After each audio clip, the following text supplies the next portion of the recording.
आपके अपने YouTube channel Jayshree technical classes में आपका स्वागत है। आज हम शुरू करने जा रहे हैं सेकेंडरी सेल, क्योंकि पिछले वीडियो में हमने देख चुके थे, प्राइमरी सेलों को कंप्लीट कर चुके थे जिसमें 7-8 प्रकार के थे। ठीक है, तो आज हम शुरू कर रहे हैं सेकेंडरी सेल या द्वितीयक सेल के बारे में।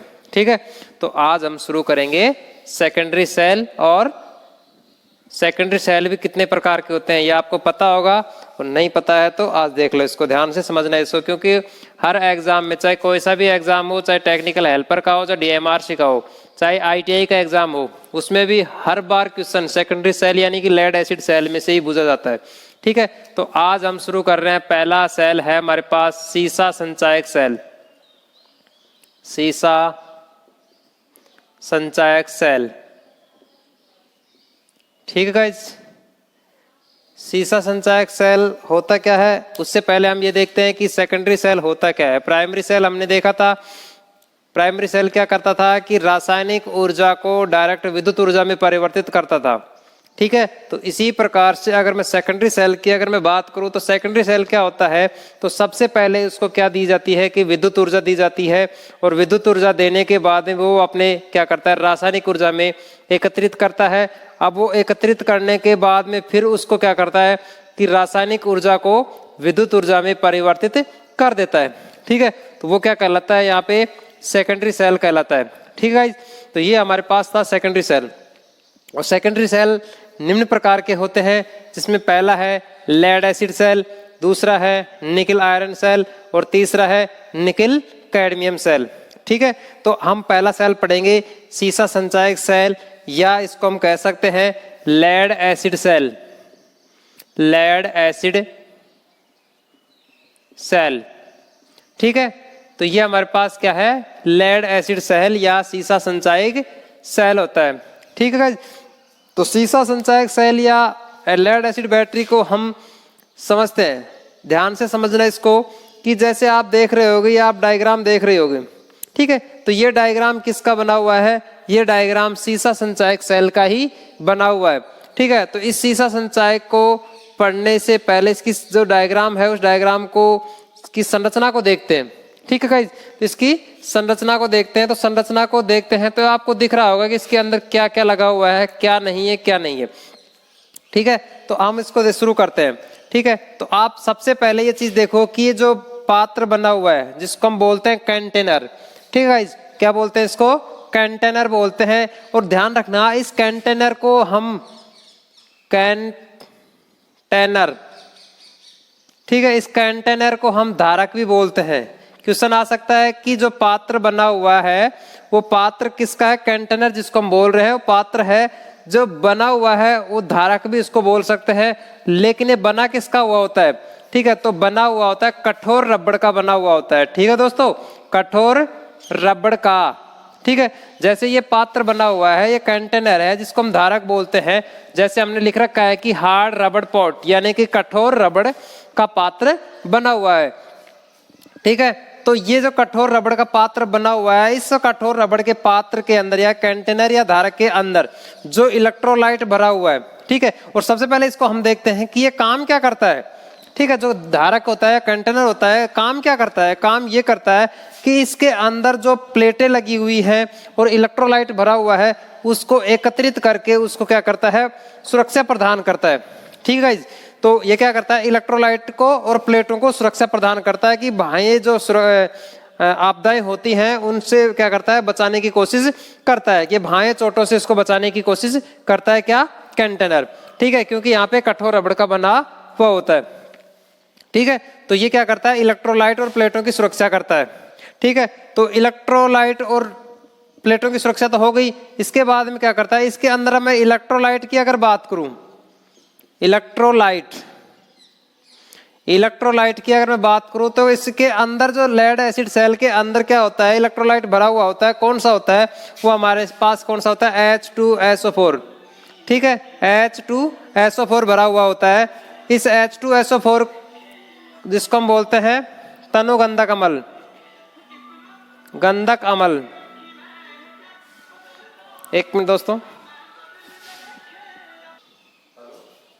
ठीक है दोस्तों, तो ये इसके अंदर मैं अगर इलेक्ट्रोलाइट की अगर बात करूं तो इलेक्ट्रोलाइट कौन सा होता है, इसके अंदर H2SO4 भरा हुआ होता है। ठीक है, तो ये हमारे पास तनुगंधक जिसको अम्ल बोला जाता है। और एक चीज ध्यान रखना कि जो हमारे पास जो सेकेंडरी सेल होता है वो बड़े आकार के सेल होते हैं। ठीक है, जो बड़े आकार के सेल का मतलब यह होता है कि बड़े से बड़े उसमें क्या होता है कि रासायनिक ऊर्जा में क्या कर लेता है, उसको स्टोरेज कर लेता है, विद्युत ऊर्जा को रासायनिक ऊर्जा में। ठीक है, उसको हम जितना चाहे उतना क्या कर सकते हैं, उसको यूज लिया जा सकता है और डिस होने के यानी निरावसित होने के बाद में उसको फिर से उसको चार्ज किया जा सकता है। ऐसा प्राइमरी सेल में नहीं होता है। प्राइमरी सेल में एक बार यूज में लेने के बाद में उसको क्या कर दिया जाता है, उसको फेंक दिया जाता है। ठीक है, और सेकेंडरी सेल ऐसा होता है कि एक बार उसको चार्ज होने के बाद में उसको यूज लेने के बाद में चार्ज करने के बाद में डिस होता है, डिस होने के बाद फिर से उसको चार्ज किया जा सकता है उसको डीसी सप्लाई के द्वारा। ठीक है, तो डीसी सप्लाई के द्वारा चार्ज करते हैं। तो इसमें हम बात ये करते हैं कि इलेक्ट्रोडों की बात करते हैं। इलेक्ट्रोड हमारे पास कितने होते हैं, 2 इलेक्ट्रोड होते हैं। तो 2 इलेक्ट्रोड कौन कौन से होते हैं, एक होता है हमारे पास एनोड का जिसको हम बोलते हैं धनात्मक या प्लस का निशान। ठीक है, और दूसरा होता है हमारे पास कौन सा, कैथोड का। ठीक है, तो कैथोड और कैथोड को हम बोल सकते हैं ऋणात्मक, ऋणात्मक को हम बोल सकते हैं माइनस का चिन्ह होता है। ठीक है, ये आपने जो बैटरियां रखी हुई होती हैं, जो गाड़ियों में रखी हुई होती हैं, जैसे अपने इन्वर्टर के साथ अगर घर में रखते हैं तो वो बैटरियां होती हैं, उनमें आप देखा होगा कि प्लस और माइनस का जो चिन्ह होता है। ठीक है, तो जो 2 टर्मिनल बाहर निकल के आते हैं वो हमारे पास कौन से होते हैं, इलेक्ट्रोड का कार्य करते हैं। ठीक है, तो अगर इलेक्ट्रोड और एनोड की अगर बात करें तो एनोड हमारे पास कौन से रंग का होता है, लाल रंग का होता है। ठीक है, और ये हमारे पास किसका होता है, काले रंग का होता है। ठीक है, अगर इसको ऐसे अगर मान के चलो इसमें के अंदर लाल और काला अगर जो रंग है वो मिटन जाता है या बिल्कुल दोनों समान हो जाते हैं तो उसको बाद में इसको पहचान कैसे कर सकते हैं, इसके जो मोटे और पतले जो इलेक्ट्रोड होते हैं उसके द्वारा भी इसको पहचाना जा सकता है। देखो इसके अंदर इलेक्ट्रोलाइट भरा हुआ है, ये इलेक्ट्रोड है। ठीक है, ये नेगेटिव है और ये पॉजिटिव है। ठीक है, तो ये इसको थोड़ा सा और बढ़ा दो इसको। ठीक है, तो ये हमारे पास क्या हो गया यहाँ पे इलेक्ट्रोलाइट जिसके अंदर H2SO4 भरा हुआ है। ये इसके अंदर क्या है, प्लेटें बनी हुई है। ठीक है दोस्तों, क्या बनी हुई है, प्लेटें। और जो नीचे आप देख रहे होगे ये नीचे क्या है, यहाँ पे एक सेपरेटर बना हुआ है। ठीक है, ये सेपरेटर बना हुआ है। ये सेपरेटर क्या काम करता है कि इन प्लेटों के जो बीच के अंदर, ठीक है भाई मान के चलो एक सेल के बीच में, जैसे एक पूरा सेल है, ठीक है, इस सेल के बीच में हमने एक सेपरेटर लगा दिया। ठीक है, जिसके अंदर विद्युत धारा प्रभावित नहीं होती, जिसका कुचालक विद्युत का कुचालक होता है। ठीक है, ऐसा ही इसी प्रकार से दूसरे सेल के बीच में हमने एक सेपरेटर लगा दिया। इसी प्रकार से तीसरे सेल के अंदर क्या लगा दिया, हमने सेपरेटर लगा दिया। इसी प्रकार से हम जैसे जैसे आगे बढ़ाएंगे प्लेटों की संख्या तो वैसे वैसे उसके बीच में क्या लगा देंगे, सेपरेटर का प्रयोग करेंगे। ठीक है, तो अब सेपरेटर का काम क्या होता है कि सेपरेटर का काम ये होता है, सेपरेटर का काम क्या करता है कि जो प्लेटें हैं उन प्लेटों को शॉर्ट सर्किट से बचाने का काम करता है। प्लेटों को शॉर्ट सर्किट से बचाने का काम करता है। ठीक है, तो ये हमारे पास सेपरेटर का काम हो गया। तो इसी प्रकार से नेक्स्ट हम बात करते हैं, सेपरेटर हमारे कंप्लीट होगा, इलेक्ट्रोलाइट कंप्लीट होगा। इलेक्ट्रोड की बात करी हमने, इलेक्ट्रोड हमारे पास एनोड कैथोड हो गए जिसका लाल और काला रंग होता है। उसके बाद में हमारे पास आता है एक वेंट प्लग। ये वेंट प्लग क्या काम करता है, जैसे देखो आप इलेक्ट्रोड दोनों इलेक्ट्रोडों के बीच में जो वेंट प्लग लगा हुआ है वो वेंट प्लग क्या काम करता है कि जैसे बैटरी आवेशित और निरावेशित के समय, ठीक है, आवेशित और निरावेशित के समय क्या होता है, बैटरी के अंदर से गैस बाहर निकलती है।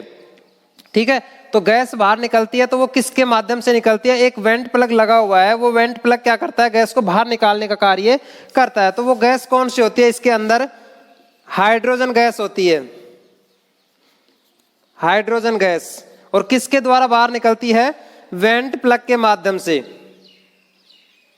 ठीक है दोस्तों, वेंट प्लग के माध्यम से क्या होती है, बाहर निकलती है। चाहे कंडीशन कोई सी भी हो, चाहे आवेशित हो या निरावेशित, यानी कि चार्जिंग की अवस्था में हो चाहे डिस्चार्जिंग की अवस्था में हो, तो दोनों कंडीशन में क्या करते हैं, हाइड्रोजन गैस बाहर निकलना प्रारंभ हो जाती है। तो ये आपका कंप्लीट हो गया, कठोर रबड़ बना हुआ है, प्लेटें लगी हुई है, इलेक्ट्रोलाइट है, इलेक्ट्रोड हो गए, वेंट प्लग हो गया।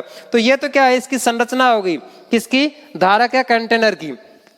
ठीक है, क्वेश्चन आता है तो इसमें आप कर सकते हो आसानी से। नेक्स्ट हमारे पास आता है कि इसका जो विद्युत वाहक बल की अगर मैं बात करूं, समझ रहे हैं मेरी बात को, कि इसका जो विद्युत वाहक बल होता है बैटरी का, जो सेल की बात करें तो इसका जो टर्मिनल वोल्टेज होता है वो कितना होता है भाई पूर्ण आवेशित के समय।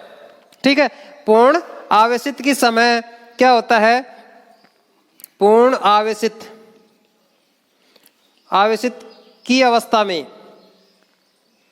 अवस्था में टर्मिनल वोल्टेज कितना होता है, 2.2 वोल्ट होता है। कितना होता है, 2.2 वोल्ट होता है। इसी प्रकार से अगर मैं बात करूं कि अर्ध आवेशित की अवस्था में, अर्ध आवेशित की अवस्था में जो टर्मिनल वोल्टेज होता है वो कितना होता है, 2 वोल्ट होता है। ठीक है, कितना वोल्ट होता है, 2 वोल्ट होता है। और जो बिल्कुल जो डिस्चार्ज होता है, ठीक है, बिल्कुल क्या होता है, निरावशित होता है। डिस्चार्जिंग की अवस्था में टर्मिनल वोल्टेज कितना होता है, 1.18 वोल्ट होता है। ठीक है दोस्तों, तो ये तो हमारे पास क्या हुआ, पूर्ण आवेशित की समय वोल्टेज का मान कितना कितना होता है, फुल चार्ज में कितना होता है, आधी चार्ज में कितना होता है और बिल्कुल डिस्चार्ज में कितना होता है।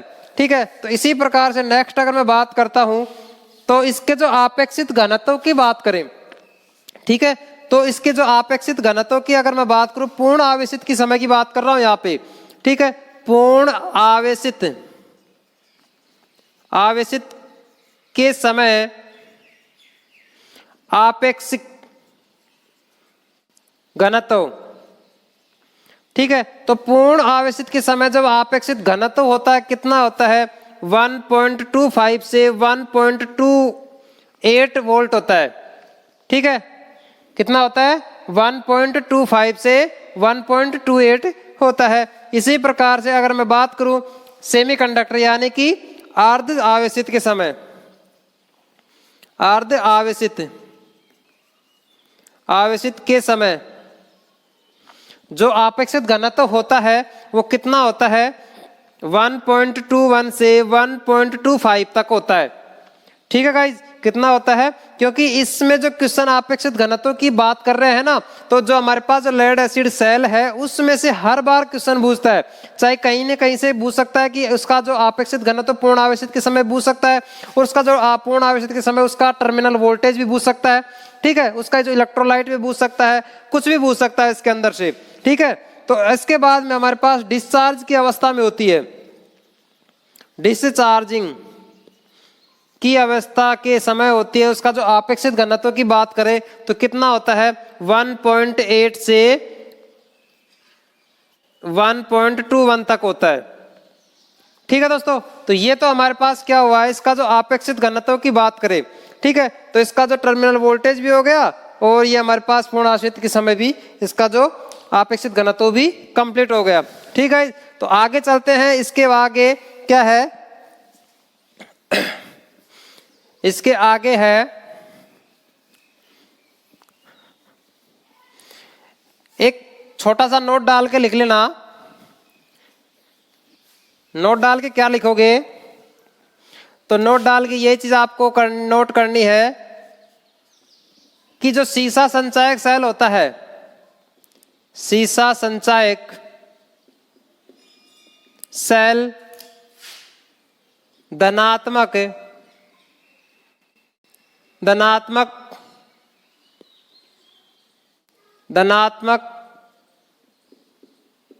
प्लेटों की तुलना में ऋणात्मक प्लेटों की संख्या अधिक होती है।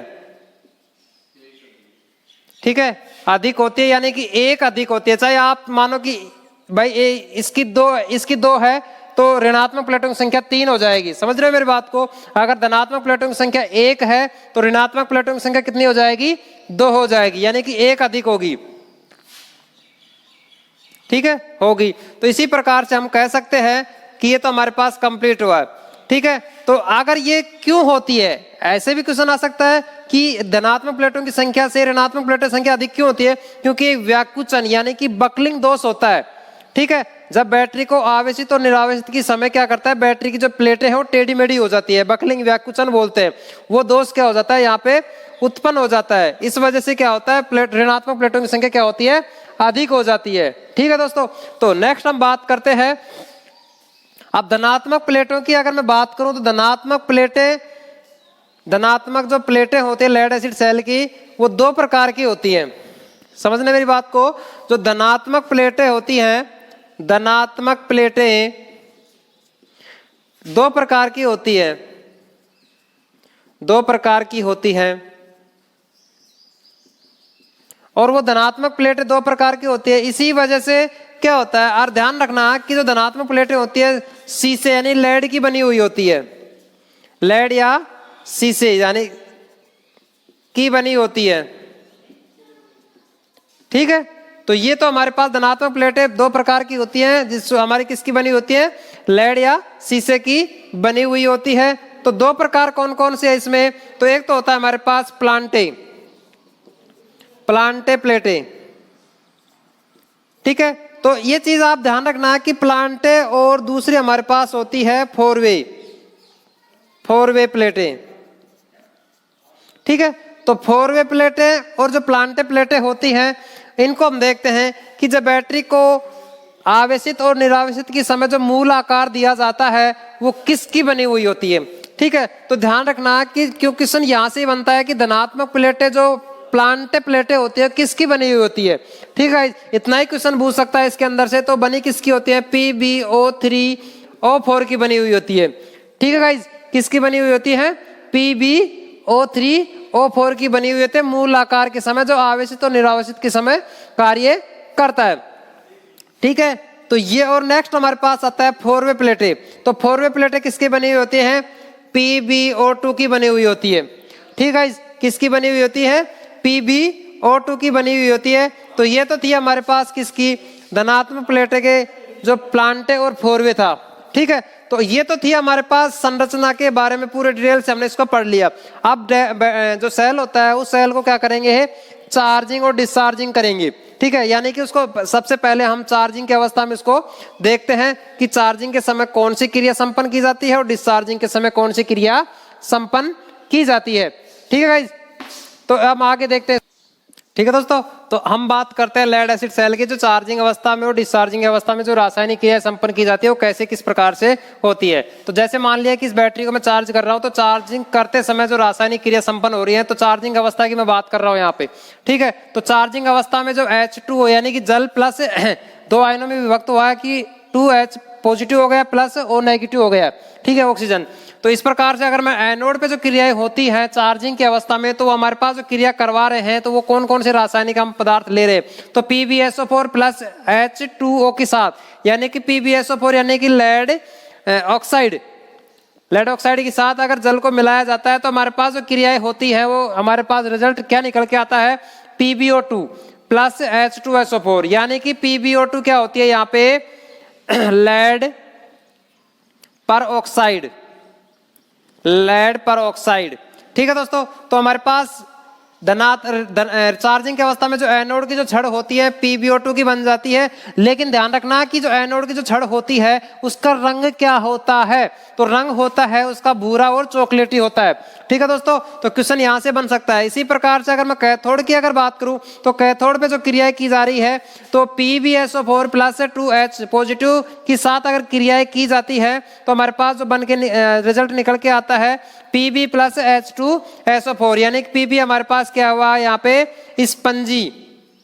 Spongy lead.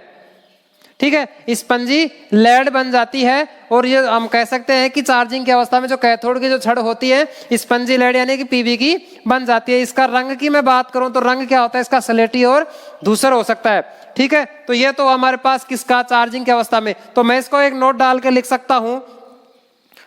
के लिख सकता हूं कि लेड एसिड सेल के अंदर चार्जिंग की अवस्था में एनोड की छड़ किसकी बन जाती है, यहाँ पे PbO2 की बन जाती है। ध्यान रखना इस चीज को आप, एनोड की छड़ क्या किसकी बन जाती है, PbO2 की बन जाती है। और जो कैथोड की जो छड़ होती है, ठीक है, कैथोड की छड़ किसकी बन जाती है, Pb की बन जाती है, यानी कि स्पंजी लेड की बन जाती है। और एनोड की छड़ किसकी बन जाती है, लेड पेरोक्साइड की बन जाती है। ठीक है, तो इसी प्रकार से अगर मैं डिस्चार्जिंग दिया तो हम तो इसको कर दिया चार्ज, अब क्या होगा, बैटरी को यूज लेने के बाद में बैटरी क्या हो जाएगी, डिस हो जाएगी। तो डिस्चार्जिंग की अवस्था में जो क्रियाएं की जाती है वो कौन सी होती है, वो चीज हमारे पास जो हमने चार्जिंग की अवस्था में जो आयनों में डिवाइड किया था वो चीज हम यहाँ लेके आ रहे हैं। H2O प्लस H2 के साथ, यानी कि जल है, उसको हम दो आयनों में क्या कर दिया, उसको बांट दिया, तो यानी कि पॉजिटिव और नेगेटिव हो गया। ठीक है, इसी प्रकार से अगर मैं एनोड की अगर बात करूं तो एनोड पे जो क्रियाएं की जा रही है, PbO2 plus 2H plus H2SO4 अगर हमारे पास क्रियाएं हैं तो हमारे पास उसको डिस्चार्जिंग की अवस्था में जो रिजल्ट निकल के आएगा वो कौन सा बनेगा, यहाँ पे PbSO4 प्लस 2H2O बन जाएगा। ठीक है, तो इस प्रकार से हम कह सकते हैं कि जो PbSO4 बन रहा है तो हमारे पास किसका बन रहा है, लेड सल्फेट बन रहा है, लेड सल्फेट। ठीक है दोस्तों, किसका बन रहा है, यहाँ पे लेड सल्फेट का बन रहा है, तो वो हमारे पास एनोड की छड़ के ऊपर बन रहा है। इसी प्रकार से अगर मैं कैथोड की अगर बात करूं तो कैथोड पे जो क्रियाएं की जा रही हैं, रासायनिक क्रियाएं, तो Pb plus oxygen plus H2SO4 मिलाया जाए, यानी कि तनुगंधा कमल के साथ अगर कोई क्रिया की जा रही है तो हमारे पास जो रिजल्ट निकल के आता है डिस्चार्जिंग की अवस्था में, तो क्या निकल के आता है, PbSO4 प्लस 2H2O निकल के आता है। ठीक है, तो ये PbSO4, यहाँ पे भी PbSO4 यानी कि लेड सल्फेट।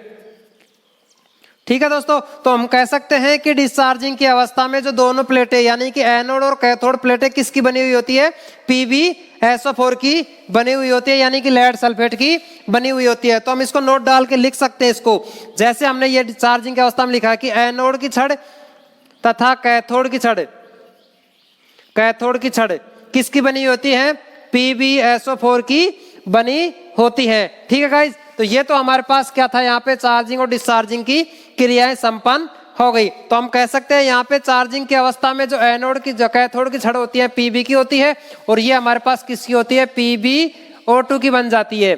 ठीक है गाइस, तो ये चार्जिंग की अवस्था में, और डिस्चार्जिंग की अवस्था में हमारे पास PbSO4 यानी कि एनोड बनता है और PbSO4 की क्या बनती है, यहाँ पे कैथोड बनती है। ठीक है गाइस, तो ये तो हमारे पास इस संचय सेल की रासायनिक क्रियाएं संपन्न हो गई।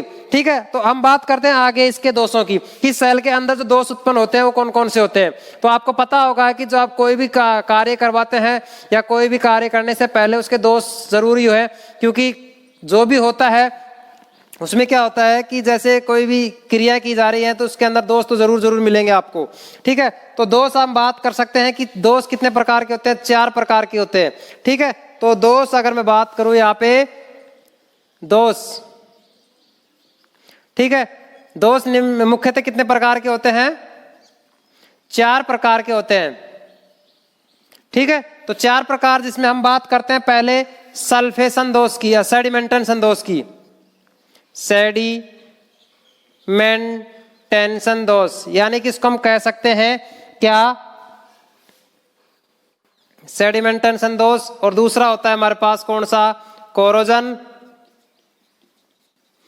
तीसरा होता है हमारे पास बकलिंग, और चौथा होता है हमारे पास सल्फेशन,